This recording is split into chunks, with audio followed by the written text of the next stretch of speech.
follow to get a 40 on 40 in accountancy. Hey guys, welcome to my channel. I'm Ananya. If you're new here, please subscribe. So I knew the term 1 CBSE board exams are approaching and you guys really wanted me to make subject related videos. So here I am. In today's video, I'm going to be sharing 10 legit ways so that you can improve your accountancy and also score the best marks in your board exams. These are some tips and strategies that I myself have used in both 11th and 12th grade, and this has helped me to score awesome marks in accountancy. So yeah, without further ado, let's get right into the video.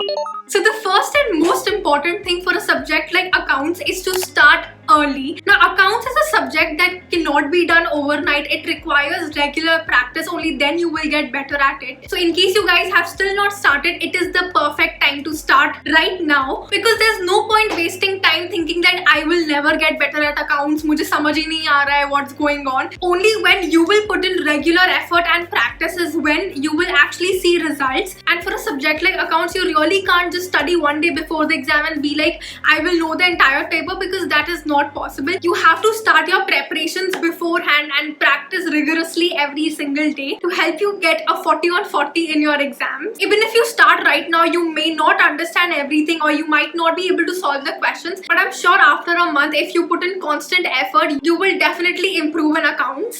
Now once you have finally decided to start studying, it is very important to choose the right book for your CBSE board exams. And although accounts ke liye there are only limited books, that is NCERT, DK Goyal and TS Grewal. I was using the TS Grewal because that's what was going on in my school. So you can use any of these books. All of them are equally good. Sab mein same content hota hai and the concepts of accounts are the same. So these books will help you to understand the concepts and practice as many questions. And later on you can start using sample papers. So it is advisable at least 2 to 3 weeks before the exam you should start practicing sample papers as well.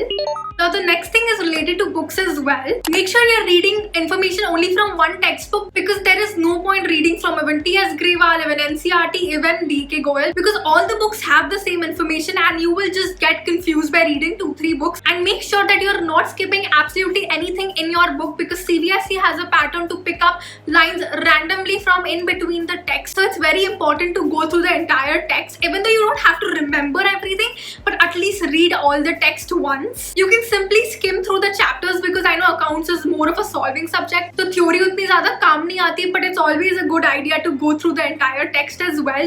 Now to help you guys out with your CBSE preparation, I have some awesome news for the students of class 6 to class 12. As you guys know, if you use my code Ananya21 on any of Unacademy subscriptions, you get 10% off. But in Unacademy special price week, you get extra 10% off. And the last date of this offer is 24th September, which is today. And through this subscription, you can enroll in unlimited batches. And all these batches have been prepared according to the needs of the CBSE students. The benefits of the iconic subscription are that you get live one-to-one homework help, wherein you can book a slot with your mentor and you can solve all your homework related doubts and also get exam strategies and understand the concepts better. Each one of you will also be getting a personal mentor who will help you to solve your academic as well as non-academic problems. You will also be getting a study planner according to your strengths and weaknesses, and it will also help you to track your monthly progress, and this will also help you to understand where you're lagging and what concepts you need to clear. You will also be getting weekly reports. Through this, you will be able to track all the activities that you have done on the Unacademy app, and you will also be getting the scorecards of the tests given by your mentor on your email ID. And along with all of these features, you will also be getting Parents Connect, Assignment Corner, as well as special lessons which will help you guys in your career building. Along with this, the benefits of the Plus subscription are that you get unlimited access of the Plus subscription. India's top educators are going to be teaching you. You will be attending live interactive classes. There will also be test series and quizzes, and you will also be getting structured courses and PDFs for your CBSE preparation. So according to me, if you guys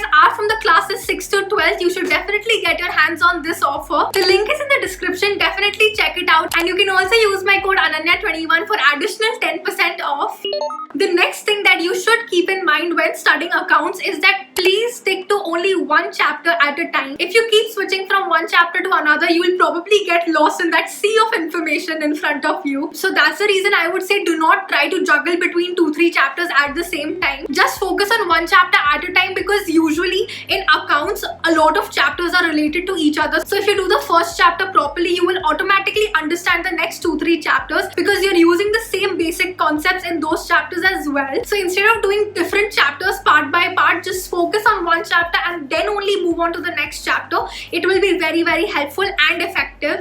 Now, once you've started getting the hang of concepts and you're understanding the illustrations, etc., the next most important thing is to practice. And I've said this in every single video of mine, but it is true. In subjects like accounts and maths, and in fact any other subject for that matter, practice is the key, because you only get better at a subject like accounts when you practice different types of questions on a regular basis. I know you might have what it takes to get a high score in your exams, but with practice your probability of getting a 40 on 40 increases by I think 100 times. All your efforts are going to be meaningless if you're not actually practicing the types of questions that will come in the board exam. Like especially for your term 1 exams, you are going to be getting MCQ questions, so it's super important to keep practicing different types of MCQs, like theory MCQs, your solving MCQs, assertion, reason, whatever comes in the exam. You should have a hang of all the types of questions so that when you go into the exam hall and see the question paper, you're not confused by seeing different types of questions, because in the board exam you will be expected to handle a lot of different types of questions. And obviously it is rightly said that you will not learn how to do something unless you actually do it.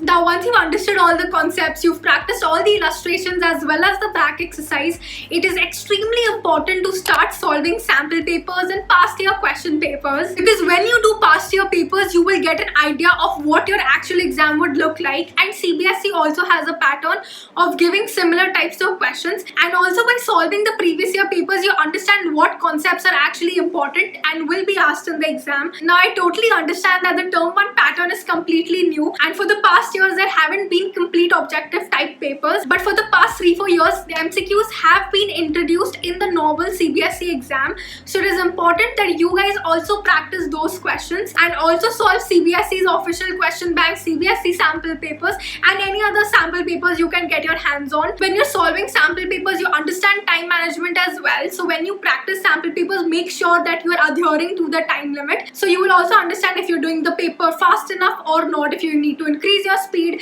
if there's some concept you still haven't understood, and obviously it gives you the ultimate practice that you need before your board exams. And the next super important thing is to make sure that you're setting aside time for accounts every single day. You need to have regular practice. It could be 1 hour, 2 hours as per your convenience, but also make sure when you're planning out your timetable, you're not compromising on other fun things like playing sports, for example, because that way if you study for too long, you will automatically get demotivated and stressed and just end up not studying. So definitely have a balanced timetable, but make sure that you're practicing all the subjects thoroughly as well. Now, the next thing is related to the previous one again, and that is studying at the same time every single day. For example, if you study accounts at 9 AM, make sure that you're doing that every single day, because then your brain is automatically tuned to start working faster for a subject like accounts right in the morning, because the accounts requires you to be alert. You have to make proper calculations. And another very important thing here is that you should study at the same time when your exam is about to begin. For example, board exams usually start at 10 AM, so you have to make sure that when you're studying at home, you start studying by 9:30 so that your brain starts working at that time. So when you give the real board exam at 10 o'clock, your brain will be in its full capacity and will be ready to answer the paper and fetch you your 40 on 40. Now, since exams are approaching, and if you're done with all your studying of concepts and illustrations, it's very important to make a proper revision timetable, and you have to make sure that that timetable is actually realistic and you will be able to follow it. Don't try to do too much at once, because you're going to fail at it and then again just be demotivated and not study at all. So make sure that you're making like a legit timetable to tum roz follow bhi kar pao, and you allocate enough time for each topic, concept as well as subject. And especially with accounts, you know, there are so many different concepts that you have to practice, and don't try to do everything in one session. Definitely try to divide it, make small study sessions, and try to learn fewer concepts for longer time instead of just cramming all the information in one go, because that will not help anybody. And last but not the least, don't forget to time yourself and set realistic goals. By that I mean, for example, if you're studying the first chapter of accounts and you can see there are 20 MCQs in front of you, you can decide like, okay, if there are 20 MCQs, I will get done with that in 30 minutes. And after that, you can also reward yourself, because that way you will be even more motivated to complete the entire exercise quickly so that you can get your award. And in general as well, when you're tackling a subject like accounts, the questions can get very lengthy at times and the time is very limited. So make sure that you are setting a timer and then solving the questions, and it will also help you to track your progress if you're getting better every day or not. And I promise you, by following all these tips that I shared in this video, you will be able to improve in accounts and also score a 40 on 40 if you put in the effort. It's all about giving your 100% and hoping for the best, because if you put in continuous effort, there is absolutely no one to stop you from getting the best marks ever. And yeah, that's a wrap for this video. If you made it till here, comment these emojis. And I hope you guys found all of these tips helpful. In fact, you can be using these for any other subject as well. If you're loving this series and want me to continue it, then definitely give it a big thumbs up and also subscribe to my channel. Share this video with your friends, follow me on Instagram, and until next time, bye!